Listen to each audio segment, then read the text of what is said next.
Hello students, this is Dr. Ranjini, Assistant Professor in Biotechnology. Welcome to e-learning sessions in microbial technology. Today in this session, we learn about the microbial production of amino acids. In that, we concentrate on the microbial production of glutamate.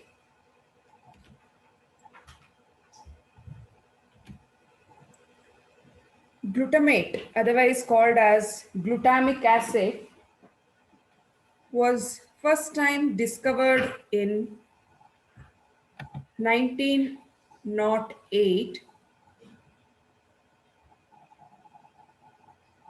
by the scientist Kida while working on flavoring components of kelp. Kelp is brown algae. So while working on that algae, he discovered this glutamic acid.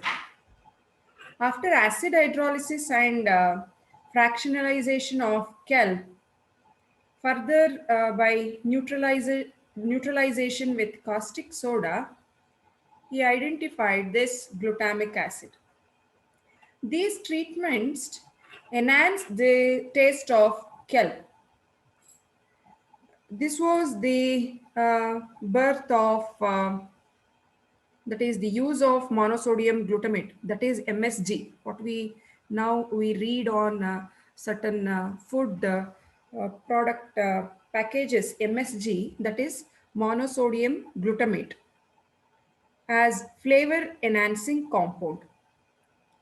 Soon, the production of this monosodium glutamate was commercialized. Later, in 1957, scientists by name Udaka and Kinoshita, these two scientists, they isolated a specific bacterium that has the capacity of producing or excreting glutamic acid on a mineral salt medium.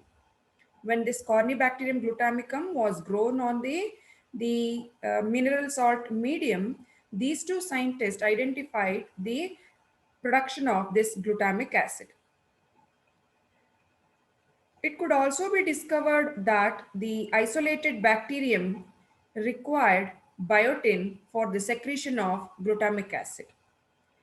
This Corynebacterium glutamicum required biotin for glutamic acid production.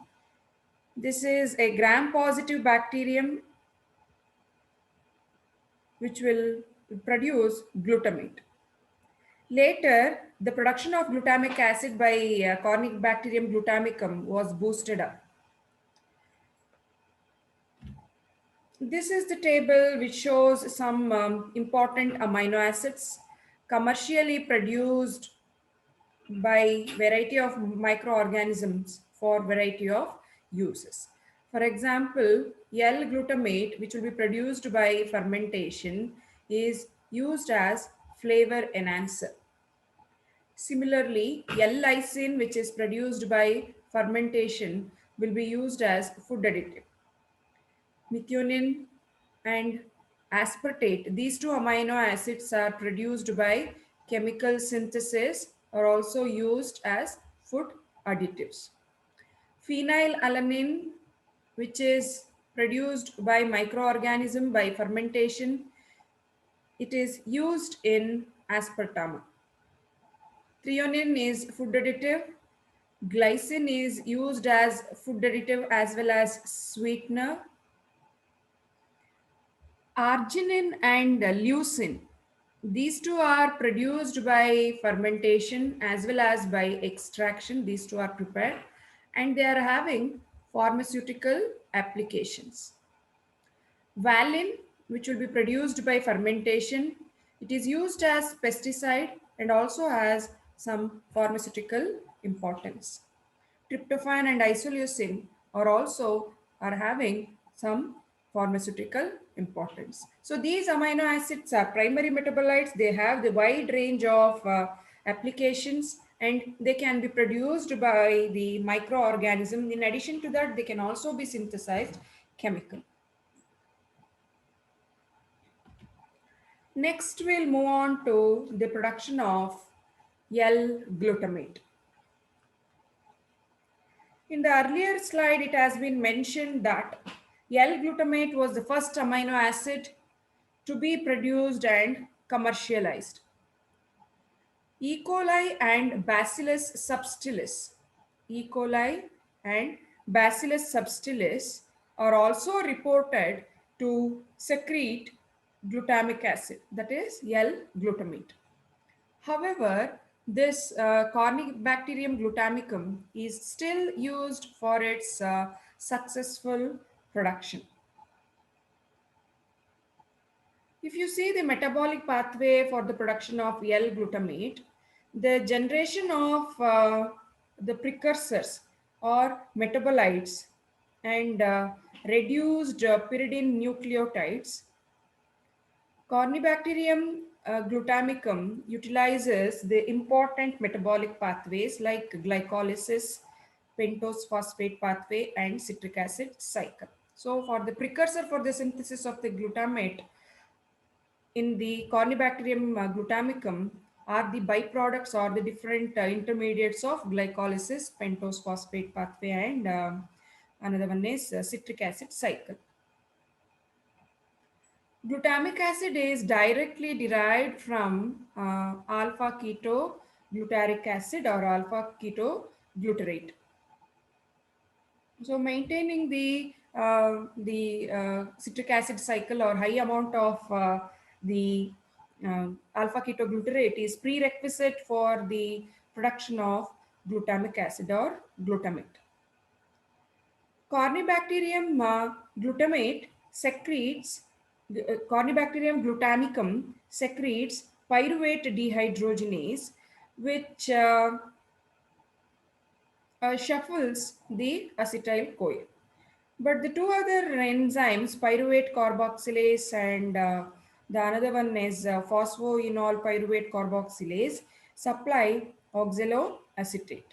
So both these carboxylases replaces each other and facilitate the conversion of glucose into oxaloacetate. Now this glutamate dehydrogenase catalyzes the reaction of amination, that the process of transfer of amino group, that is amination of alpha ketoglutarate, yields glutamic acid. So glutamate dehydrogenase will aminate the uh, ketoglutarate to yield glutamic acid.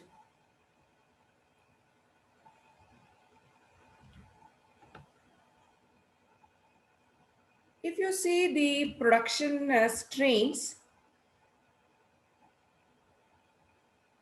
by using recombinant DNA technology or biotechnological production of glutamic acid, the intracellularly synthesized amino acids must be released from the cell. But here in the production of glutamate, it is not so. The charged glutamic acid is retained in the cytoplasmic membrane. That's why it is intracellular in its production, but it will not be released to the environment.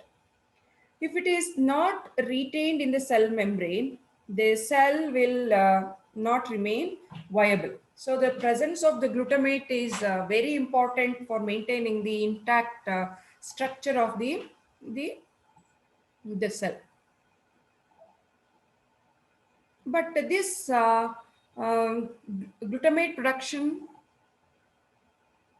or the glutamate produced in the cell can be excreted out of the cell by maintaining the known concentration of the biotin, which is the limiting factor during the production of the glutamic acid. If you maintain the level of biotin in particular concentration, is make the cell to secrete the glutamic acid outside, or it will excrete the glutamic acid out of the cell. The means that trigger the excretion of the glutamate are like growth of this Corynebacterium glutamicum under biotin limiting condition. You maintain the very low concentration or limiting concentration of the biotin to secrete or excrete glutamic acid into the media, or addition of the local anesthetic substances in the media also make the cells to secrete the glutamate outside the cell into the media. In addition to that, addition of penicillin antibiotic in the medium will make the cell to excrete the glutamate outside the cell. Similarly, surfactant, if you incorporate in the media, then also the cells will excrete glutamic acid outside. And use of oleic acid auxotropes. Auxotropes are the microorganisms where they cannot synthesize certain organic compounds. But when you supply them in the medium, they grow nicely. So like that, if you use certain microorganisms which are, or the strains of the microorganism, which are oleic acid auxotropes, then they secrete the glutamate outside the cell. Similarly, the glycerol auxotropes also secrete the glutamate outside the cell. So these are the factors which uh, have to be considered for excretion of the glutamate outside the cell, that is into the medium, by using certain recombinant DNA technology, or by altering the media composition. You can alter the production of the glutamate outside the cell. Here, the biotin is a cofactor of acetyl-CoA carboxylase. Its activity decreases with limited supply. So this results in decreasing the fatty acid synthesis. Under biotin limiting condition, phospholipid content sharply declines. So the amount of unsaturated oleic acid increases relative to the saturated fatty acids like palmitic acid. So this changes the physical state of the plasma or the membranes which covers the cell, which changes or which results in the excretion of the glutamic acid into the media. In addition to this, use of oleic acid and glycerol auxotropes facilitates the production of this monosodium glutamate from biotin-rich substrate. So if you use these two auxotropes, you can produce the glutamic acid even in the biotin-rich media. You need not to maintain the lower concentration of biotin for excretion of the glutamic acid. In Corynebacterium glutamicum, alpha ketoglutarate dehydrogenase has a weak enzyme activity and it is unstable. When you treat that with the penicillin, in order to make the cell to secrete or excrete the glutamate outside, the enzyme activity is diminished or reduced again to about 10%. The same condition holds good if you use the surfactant and biotin limitation. So that will alter the enzyme activity and make the cell to excrete the glutamate outside.